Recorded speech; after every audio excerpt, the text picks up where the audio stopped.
Hello student, फिर से हम हॉस्पिटल फार्मेसी का हमारा जो टॉपिक कंटिन्यू में चल रहा है, आज हम सेकंड टॉपिक खत्म कर देंगे हॉस्पिटल एंड क्लिनिकल फार्मेसी का। उसका जो लास्ट हेडिंग है वो requirement and ability required for hospital pharmacist. Pharmacist की जो रिक्वायरमेंट है वो कितनी होती है और एबिलिटी कितनी होती है। तो रिक्वायरमेंट में हमने बात कर चुके हैं कि जो 50 बेड से हॉस्पिटल कम होता है उसमें 3 मिनिमम हॉस्पिटल फार्मासिस्ट की ज़रूरत होती है। ठीक है, एबिलिटी क्या क्या होना चाहिए ये हम बात कर लेते हैं। किसी स्पेसिफिक टॉपिक पे आपको पर्टिकुलर स्टूडेंट्स प्रॉब्लम आ रही हो तो आप मुझे कमेंट्स बॉक्स में लिख सकते हैं, ताकि मैं अपनी तरफ से कोशिश करूँगा कि आपकी हेल्प कर सकूँ और उस टॉपिक पे आपको डिटेल्ड एक वीडियो बनाकर दे सकूँ। तो आप नीचे कमेंट्स बॉक्स में मुझे लिख सकते हैं कुछ स्पेसिफिक टॉपिक।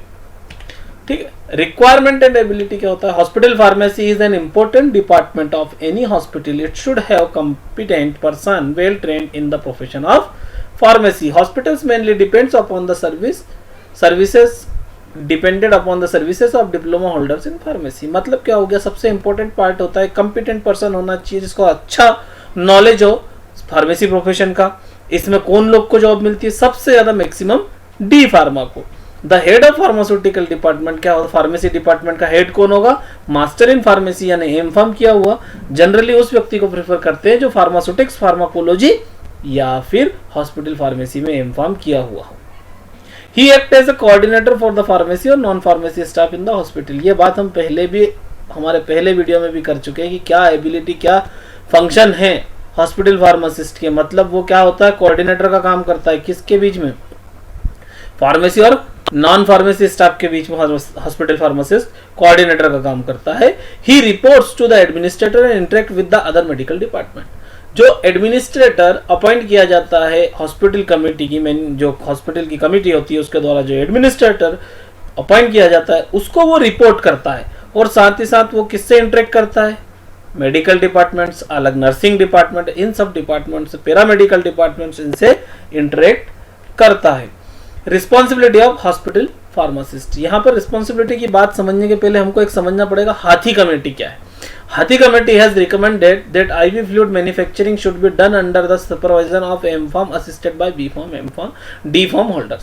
हाथी कमेटी का ये कहना है कि आप जब भी आईवी फ्लूइड का मैन्युफैक्चरिंग करेंगे तो वहां पर आपको एम फार्म व्यक्ति चाहिए ही चाहिए और उसके साथ में असिस्ट करने के लिए बी फार्म और डी फार्म के लोग चाहिए। अब हाथी कमेटी क्या है, गवर्नमेंट ऑफ इंडिया ने क्या किया, 8/2/1974 को एक कमेटी बनाई जिसमें 15 मेंबर थे। उसके चेयरपर्सन जो थे मिस्टर जय सुखलाल हाथी, इसीलिए इसको हम हाथी कमेटी बोलते हैं।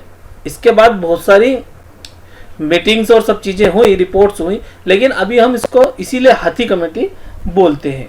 ठीक है, flow chart for requirement of hospital pharmacist की क्या बात करेंगे तो जो रहेगा डायरेक्टर एक रहेगा, डायरेक्टर के बाद क्या रहेगा, सीधा फार्मासिस्ट रहेगा हॉस्पिटल फार्मेसी के लिए। सुपरिटेंडेंट ऑफ फार्मास्यूटिकल सर्विस और चीफ फार्मासिस्ट, ये व्यक्ति एम फार्म होना चाहिए। किसमें, या तो फार्मास्यूटिक्स में या फार्माकोलॉजी में या हॉस्पिटल फार्मेसी में। अदर ब्रांच में भी हो सकता है लेकिन प्रीफर इनको ज्यादा करते हैं। फिर एक फार्मासिस्ट आपको चाहिए किसके लिए, ड्रग डिस्ट्रीब्यूशन डिपार्टमेंट के लिए। ड्रग डिस्ट्रीब्यूशन डिपार्टमेंट है आपके पास, फार्मेसी बड़ा है, 1000 बेड का हॉस्पिटल है तो फार्मेसी बड़ा है, तो बड़ा हमने बोला था ना कि उसको क्या करते हैं, डिपार्टमेंटलाइज कर सकते हैं फार्मेसी को। यदि 200 बेड से ज्यादा हो तो हमने डिपार्टमेंटलाइज कर लिया। क्या करा, ड्रग डिस्ट्रीब्यूशन डिपार्टमेंट अलग बनाया, तो उसमें आपने एक फार्मासिस्ट रखा, वो होना चाहिए बी फार्म। मेडिकल स्टोर के लिए एक फार्मासिस्ट होना चाहिए, 2 फार्मासिस्ट होना चाहिए। डिस्पेंसिंग के लिए जो दवाई वाली दे देंगे तो क्या होगा, B pharm, D pharm. Dispensing के लिए आपको हो गया post graduate pharmacist for quality control, M pharm. फिर आपको क्वालिटी कंट्रोल चाहिए, इसमें प्रीफर करते हैं जो क्वालिटी कंट्रोल या क्वालिटी एश्योरेंस है जिसने एम फार्म किया हो। ठीक है, एबिलिटी ऑफ फार्मासिस्ट, क्या एबिलिटी होना चाहिए फार्मासिस्ट में, तो टेक्निकल एबिलिटी की बात करते हैं। He should have thorough knowledge of basic science, pharmacology, toxicology, route of administration, stability etcetera. उसको बेसिक नॉलेज तो होना ही चाहिए, किसका, फार्माकोलॉजी का। टॉक्सिकोलॉजी उसको पता ना होना चाहिए किस ड्रग का कितना टॉक्सिक इफेक्ट है। रूट ऑफ एडमिनिस्ट्रेशन उसको पता होना चाहिए और स्टेबिलिटी ऑफ ड्रग के बारे में पता होना चाहिए। एक hospital pharmacist must provide information regarding proper handling of drug. उसको प्रॉपर हैंडलिंग ऑफ ड्रग का नॉलेज होना चाहिए, किस तरह से ड्रग को हैंडल करते हैं, तो वो किसको देगा, इंफॉर्मेशन देगा लोगों को। As hospital pharmacist is a part of medical team, he must gain confidence among his medical colleagues through his technical competence. Example क्या हो गया यहाँ पर, by providing comparative evaluation of various data on drug action, doses, toxicity and relative cost. वो medical team का एक हिस्सा है, उसमें कॉन्फिडेंस होना चाहिए, और क्या करेगा, वो इवेल्युएट करेगा किन किन चीजों को, ड्रग एक्शन क्या हो रही है, डोज उसका क्या है, टॉक्सिसिटी क्या है, रिलेटिव कॉस्ट का भी तो ध्यान रखना है। Ability to develop a manufacturing section, pharmacist में इतनी एबिलिटी होना चाहिए कि वो डेवलपमेंट कर सके किसका, मैन्युफैक्चरिंग सेक्शन का। Manufacturing with a hospital requires control और supply, quality, equipment and raw material cost, क्या क्या जरूरत हो सकती है। आपने बोले हाँ सर देख लूंगा, अरे देख लूंगा नहीं भाई, आप इन्फॉर्म करके, आप यदि वहां पर चीफ फार्मासिस्ट हो तो आपको मालूम होना चाहिए कि आप क्वालिटी कंट्रोल कैसे करेंगे, सप्लाई कैसे होगी, इक्विपमेंट रॉ मटेरियल क्या चाहिए, कितना चाहिए। Hospital pharmacist has to organise manufacturing function by doing proper cost benefit analysis. बात आ गई ना, कॉस्ट बेनिफिट एनालिसिस, पता पड़े हम 10 रुपए में बेच रहे हैं और कॉस्ट पड़ रही है 12 रुपए एक टेबलेट की, तो लॉस हुआ ना, तो इस तरह से तो काम नहीं चलेगा। इसलिए आपको कॉस्ट बेनिफिट एनालिसिस पहले करना है और आपको प्रॉपर मैन्युफैक्चरिंग आना चाहिए। Although quality maintenance is essentially because considerable quality of drug are required for treatment of patient. Without quality की कोई बात हो सकती है क्या, नहीं। इसलिए क्वालिटी प्रोडक्ट में आना ही आना चाहिए, तो आपको ये मेंटेन करके रखना है, उस चीफ फार्मासिस्ट को ये मेंटेन करके रखना है, मैन्युफैक्चरिंग फार्मासिस्ट को ये मेंटेन करके रखना है कि क्वालिटी को कैसे मेंटेन किया जा सकता है। आप अभी दिमाग से ये निकाल दो कि हॉस्पिटल में मैन्युफैक्चरिंग नहीं होती, मेडिकल से दवाई देती है, ये वो हॉस्पिटल है जिसमें मैन्युफैक्चरिंग यूनिट है, वहां पर hospital pharmacy, actual hospital pharmacy यही होती है। हमारे यहाँ सिस्टम एक अलग है, इसलिए हमको ऐसा अजीब लगता है, ठीक है। Administrative ability, hospital pharmacist should be able to plan, organise and control various function of hospitals pharmacy. मतलब उसको मालूम होना चाहिए, ऑर्गेनाइज करना चाहिए, वो अपने लोगों को कैसे काम दे सकता है, अपना प्लान, अपनी पूरी फार्मेसी को कैसे मैनेज करना है। He should prepare work schedule for his staff, उसको अपने स्टाफ का वर्क शेड्यूल प्लान करना पड़ेगा। पता पड़े आपके पास 12 या 13 या 14 फार्मासिस्ट हैं, उन फार्मासिस्ट को आपने सुबह 6 बजे बुला लिया और शाम को 6 बजे छोड़ दिया या 8 बजे छोड़ दिया, अब रात को कौन रुकेगा भैया। फिर तो आपको हॉस्पिटल फार्मेसी तो 24 घंटे चालू रहेगी, मैन्युफैक्चरिंग भी चलेगी, तो आपको क्या करना है, इस तरह से प्लान करना है कि अपना काम 24 घंटे मतलब कंटिन्यू हर 24/7 और चलता रहे। He should frame various policies and procedures to get the work done. काम करने के लिए इसको पॉलिसी फ्रेम करना पड़ेगी, क्या तरीका होता है, क्या मिनिमम क्राइटेरिया, कितने घंटे कौन काम करेगा, कौन सा काम कौन करेगा, क्या पॉलिसीज है, ये सब काम कौन करेगा, chief pharmacist. He should interact with his staff daily, उसको अपने स्टाफ से डेली इंटरेक्ट होना चाहिए। ऐसा नहीं हाँ कोई आया है तो आया है, कोई जा रहा है तो जा रहा है, उसको पता ही नहीं किसने ज्वाइन किया किसने छोड़ा। Hospital pharmacist must maintain the legal and administrative record properly, जितने भी लीगल और एडमिनिस्ट्रेटिव रिकॉर्ड है उसको प्रॉपरली उसको देख के चेक करके रखना। चेक करके रखने से मतलब उसको ये काम करवाना है, खुद को नहीं करना, लेकिन ये काम उसका है। Chief pharmacist is usually responsible for interviewing, selecting and evaluating the staff member for work in pharmacy. उसका क्या काम है, इंटरव्यू लेगा, सिलेक्ट करेगा और उनका जो काम करने का तरीका है उसको इवेल्यूट करेगा।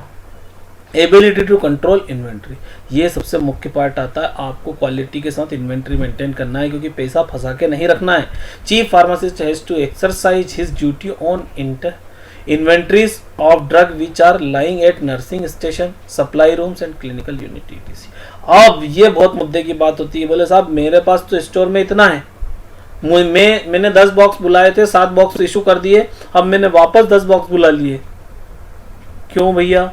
अब फार्मासिस्ट बोलेगा सर मेरे पास तो क्या है 7 बॉक्स बिक गए, मतलब बिक गए से इन द सेंस मेरे पास से चले गए, तो मुझे डिमांड चाहिए तो मैंने 10 बॉक्स भी बुला ली। लेकिन यहाँ पर मुद्दे की बात आती है कि आपको जाके ये देखना पड़ेगा कि नर्सिंग स्टेशन पे जो गए हैं, सप्लाई रूम्स में वो गए हैं, 2-2 डब्बे 3-3 डब्बे इशू करा लिए, उसमें से पता पड़ा 1 या 2 स्ट्रिप ही गई है। तो ये जो इन्वेंट्री इसका ध्यान रखना, उसको सब जगह चेक करना पड़ेगा, उसका ध्यान रहना चाहिए कि कितना यूज हो रहा है। He has to communicate with suppliers of drug, उसको सप्लायर जो ड्रग के उनसे बातचीत करके रखना चाहिए और कॉन्फिडेंस में रखना चाहिए कि जब जरूरत यदि एडिशनल एक्स्ट्रा पड़ गई तो वो उसको दे सके। He must check the quality of drug and other supply, जितनी भी सप्लाई होती है ड्रग है, ग्लव्स है, कैथेटर्स है, सिरिंज है, इनकी क्वालिटी उसको देखना चाहिए। ठीक है। Ability to conduct and participate in research, the pharmacist is required to maintain information from pharmaceutical journals. अब वो क्या कर सकता है, उसमें ये एबिलिटी भी होना चाहिए कि या तो वो खुद कंडक्ट करे या किसी रिसर्च में पार्टिसिपेट करे। उसका क्या काम है, जो फार्मास्यूटिकल जर्नल्स हैं उनसे इंफॉर्मेशन को कलेक्ट करे, जो हमने एक इंफॉर्मेशन सेंटर की बात करी थी पिछले लेक्चर में। ठीक है। He must advise about new method of prevention, preparation and to improve taste and efficacy of the preparation. उसको बार बार कुछ ना कुछ नया करने की जरूरत है, इंप्रूव करे टेस्ट कैपेसिटी को, टेस्ट को and efficacy of the preparation को। ठीक है। He must have the basic understanding of scientific method so that he can properly evaluate the research data. उसको अंडरस्टैंडिंग होनी चाहिए, उसका थोड़ा दिमाग चलना चाहिए कि साइंटिफिक, वैसे तो इन्फॉर्म करता है तो दिमाग चलता है तभी इन्फॉर्म होता है, ऐसे नहीं होता है। तो and improve the taste and efficacy of preparation, he must have the basic understanding of scientific method। scientific method जो डाटा एनालिसिस है उसको मालूम होना चाहिए, तो वो क्या कर रहा है, रिसर्च डाटा को इवोल्यूट कर सकता है। Ability to conduct teaching programmes, teaching programmes conduct करने की उसमें एबिलिटी होना चाहिए। The pharmacy staff can be act trainers for the nursing staff, pharmacy staff nursing staff को ट्रेन करता है, ट्रेनर के रूप में काम कर सकता है। He must prepare suitable teaching materials for the nursing staff covering various aspect like storage of drug, doses form, conversation and percentage calculation of doses. ठीक है। आप कहाँ हेल्प कर सकते हैं नर्सिंग स्टाफ की कि भैया किस तरह से स्टोर करना है, डोजेस फॉर्म कितने तरह के हो सकते हैं, आप कैलकुलेशन में क्या हेल्प कर सकते हैं उनको, तो ये सब कौन करेगा, फार्मासिस्ट। फार्मासिस्ट में ये एबिलिटी होना चाहिए। Chief pharmacist is also responsible for the practical training of pharmacy student, pharmacy student की प्रैक्टिकल ट्रेनिंग के लिए चीफ फार्मासिस्ट रिस्पॉन्सिबल होता है। आजकल आप देखते हो 7 सेमेस्टर या 8 सेमेस्टर में आपको एक प्रैक्टिकल ट्रेनिंग लगती है, वहां पर आपको जाना पड़ता है, तो ये कौन ट्रेनिंग देता है, chief pharmacist. He should see that they must learn and develop sufficient professional skills. Chief pharmacist should maintain constant relation and with academic institution for which student come for practical training and submit a report at the end of the training। भाई contact में रहे वो किसके साथ, college के साथ, institution के साथ, और वो आखिरी में ट्रेनिंग रिपोर्ट सबमिट करे। तो ये हमारा आज का टॉपिक खत्म हो गया। Thank you. हम सोचते हैं कि दूसरा टॉपिक जो है आपका हॉस्पिटल क्लिनिकल फार्मेसी का वो खत्म हो गया। अब हम अगला थर्ड टॉपिक स्टार्ट करेंगे। यदि इन 2 टॉपिक्स में आपको कोई प्रॉब्लम हो तो आप कमेंट्स में लिख सकते हैं, या और कोई किसी टॉपिक पे आपको वीडियो बनाना है तो भी लिख सकते हैं। Thank you very much.